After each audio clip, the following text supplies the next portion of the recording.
Welcome to the All Things DER podcast, brought to you by AEIC. In this podcast, we dig in, define, and discuss where the new energy economy is heading with electric industry leaders and explore all the ways that distributed energy resources can modernize and improve our ever-evolving power grid. Thank you for joining us.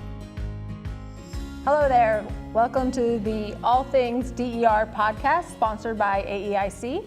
I am Dr. Elizabeth Cook. I am the General Manager of Advanced Grid Solutions at Duquesne Light, as well as the Chair of the DER Subcommittee here at AEIC.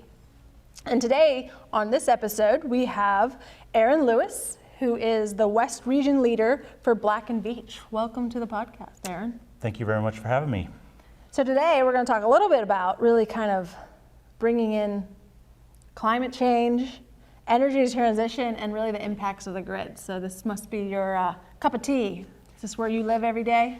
Well, it may be the first time any of us have ever talked about these things, right? It's only in every conference we go to and really every meeting we have. These are things that utilities are dealing with every day.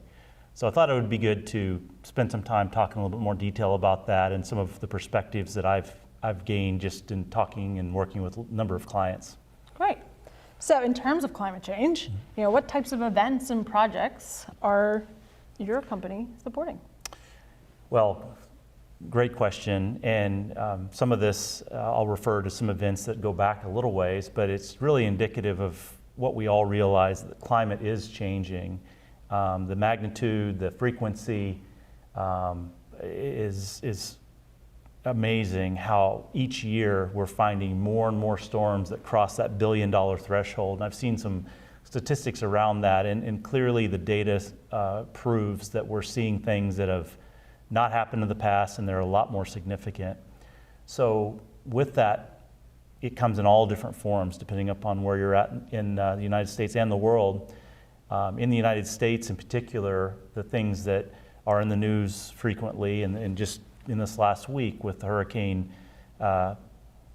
Ian that hit Florida, and then I think it wrapped around and got some of the southeast, rest of the southeast states. But it was a tremendous impact, and so hurricanes certainly gather a lot of attention, and they put a lot of stress on the grid as they're rolling through, and the energy resources that serve that grid.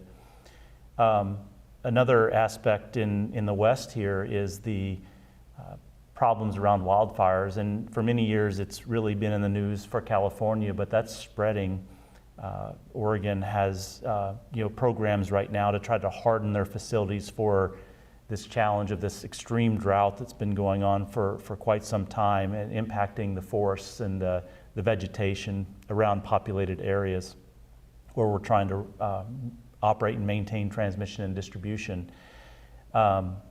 One that impacts probably every part of the United States is flooding, these rain events that create floods and put water in places that normally aren't there. So trying to harden facilities to allow for that storm surge or that flood surge that gets up to levels that we haven't seen in the past.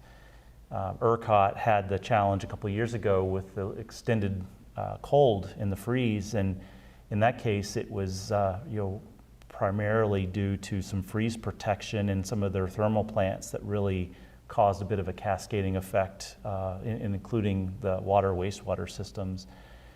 I guess my point in talking about these different things is these are all different types of climatological events that have taken place, all of which put tremendous pressure on our utility systems, whether it be electric, gas, or water.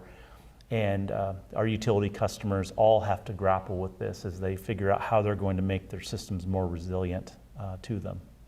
Yeah, I definitely, we're in Western Pennsylvania, so, one part about, thinking about weather extremes, we don't have the hurricanes, we don't have, the wildfires, but we have aged infrastructure because it's one of the oldest grids, but then on top of that is the flooding, extreme heat kind of compounding. So that has been a reoccurring question within our organization is what are we doing from a resiliency perspective for those specifics? And you're right, it's very geographically different, but those solutions that we're coming up with is general hardening of the grid in those aspects.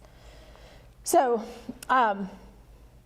in regards to the energy transition, because of this climate change, what are those, hardening projects and or, other solutions that you're seeing kind of popping up because of these events?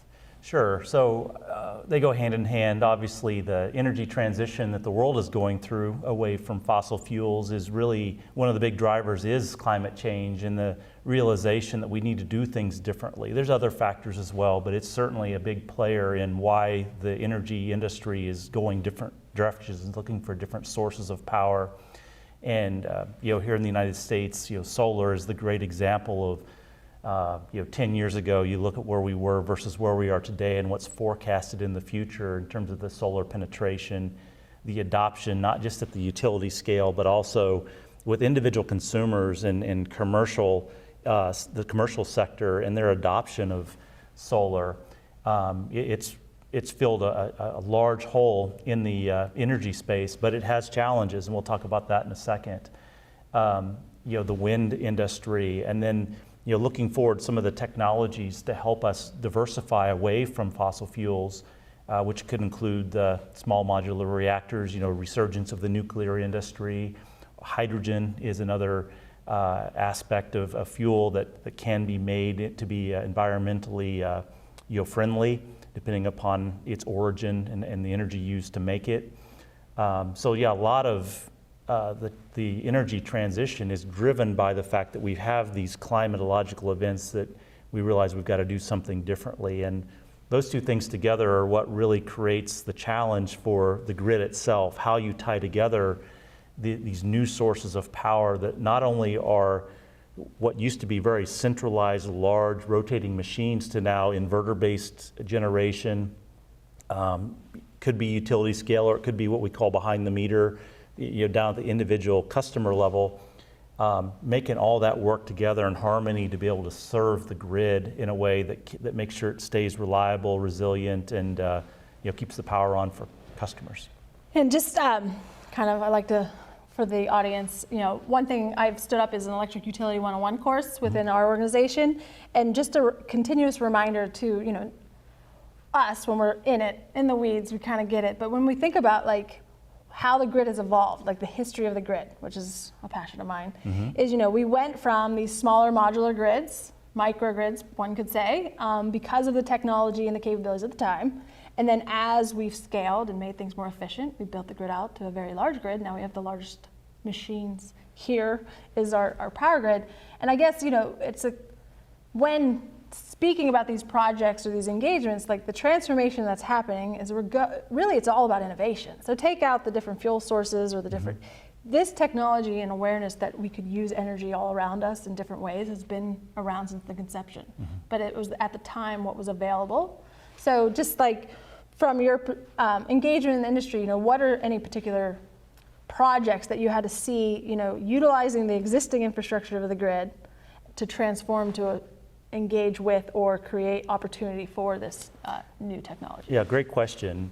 And you're right, I love the history of how we got here in where our grid is today. It's just a fascinating story of innovation and change, and a lot of people may look at the utility industry and believe that it really hasn't changed, but it has if you go back and look at where we started. And the challenging part and the opportunistic part of this is it's accelerating. So all the technologies that are coming to bear, the investments, the ingenuity that we're seeing with technology is allowing for power to flow from a variety of source types. So you asked a question about examples of some projects that we've been involved with, and a great example would be what we call distributed energy resources. And these are generally smaller scale technologies. It could be a solar array that would be connected on the back side of the meter, so it wouldn't be connected directly to the utility system, but it would be at the customer level.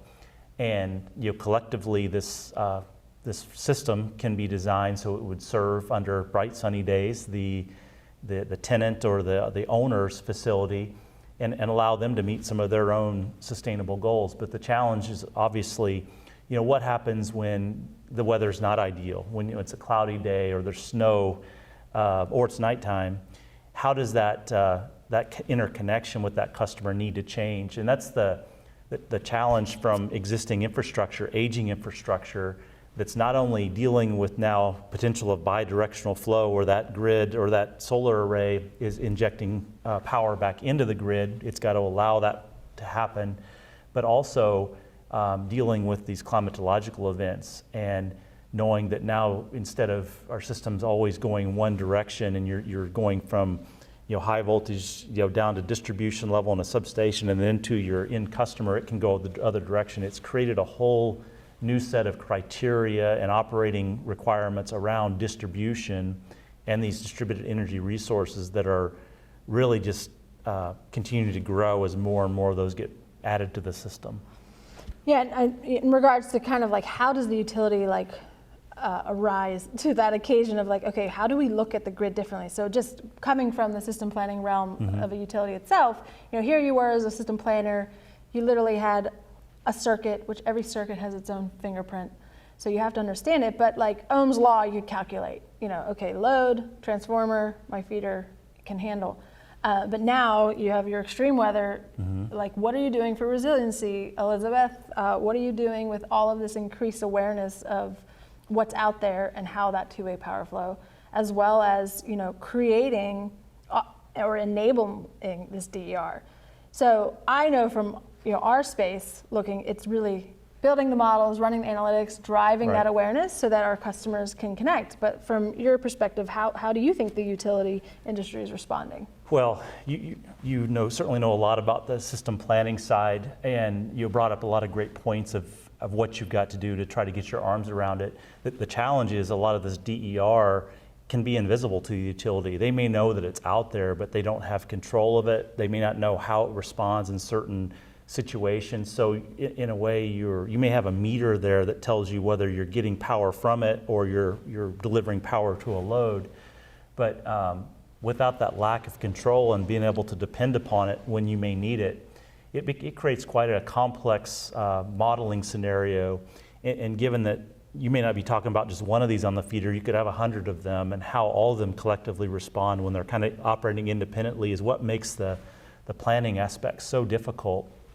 And a lot of my perspective is a lot of our planning tools and criteria over decades has been built on bulk transmission and making sure that we can serve major power flows and deliver from these centralized sources out to your loads. That now has to get much deeper into our system, down to the distribution level. And that added level of complexity is what's the challenge. I mean, the amount of data that you've got to pull in. And there's a lot of technology now that allows that data to be retrieved using machine learning and artificial intelligence. So you can get the data, but then how you analyze it and then put together a robust system plan to be able to take advantage of that is really what a lot of utilities are currently grappling with today. So knowing that the challenges that you have highlighted, and I think the industry, and something we've talked about in other podcasts, is we, the facilitators of the electrons, that we do not want to control, we want to manage. I always like to clarify that. Yep, so the utility wants to show up to and continue to manage the electron flow as we've done for the last 140 years. However, there's this discussion of controllability, and really, I like to clarify, right? We want to manage, and how do we manage synergistically with each other, and then also create this realm where there's enough for all of us, right? For the third-party engagement, for the new technology, as well as the utility to continue to serve. But as we kind of discussed here, it's all really, that's what we're actively working on every day, as we're in this industry. So just to kind of round up, where do you think we go from here? Yeah, great question. Obviously we have change happening every day and it's accelerating. I think that what's really critical for our systems to be able to grow, mature, become more resilient towards this DER penetration and all that's demanding of it is to really work within all the different stakeholders that are associated with these systems, the regulators out there, our wholesale retail marketplace, that structure, and there's changes coming, but it's all got to come together so that the owners of these assets are incentivized to want to participate. It makes financial sense for them to do so, for them to give up that management maybe. The utilities have to be able to identify what standardization is going to be important for in terms of the information you would need, or we use the term the grid following or grid leading type inverter systems to allow for more VAR support under certain conditions. The utility should have some say in that before it gets interconnected, and I think we'll get there. And then ultimately the customers at the end of the day,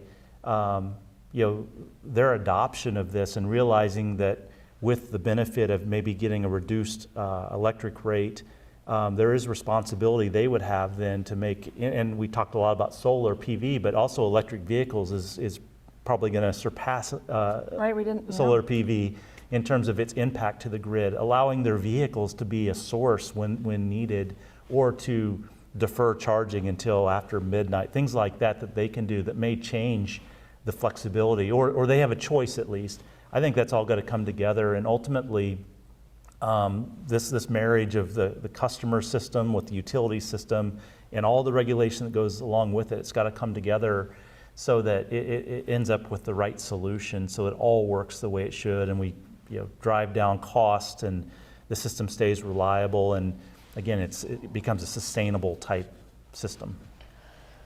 It's great. I just, when I think about the journey that we're on in the utility space, there truly is a North Star that has been drafted within, and it's the grid modernization plan, right? So like the North Star, and I say this a lot, but full situational awareness to the edge. I think that's our place to allow us to create that opportunity that we can see real time how our assets are being utilized, so that we can support and drive all these new technologies that you talk about. So thank you, Arron. This was a pleasure. I think, as we continue to work on this roadmap and this vision, we look forward to the continued conversation with you and your team. Well, thank you very much for having me, and best of luck as your company figures out how we're going to get through all of this. That's a wrap for this week's episode of All Things DER. Thanks for tuning in. We hope today's conversation got you thinking about new and creative ways to improve our power grid. Be sure to subscribe to our YouTube channel to be the first to hear new episodes. This podcast is brought to you by AEIC, the place where operations leaders come together to share knowledge and provide guidance to the electric utility industry. We'll be back with a new episode soon. Until then, keep powering on.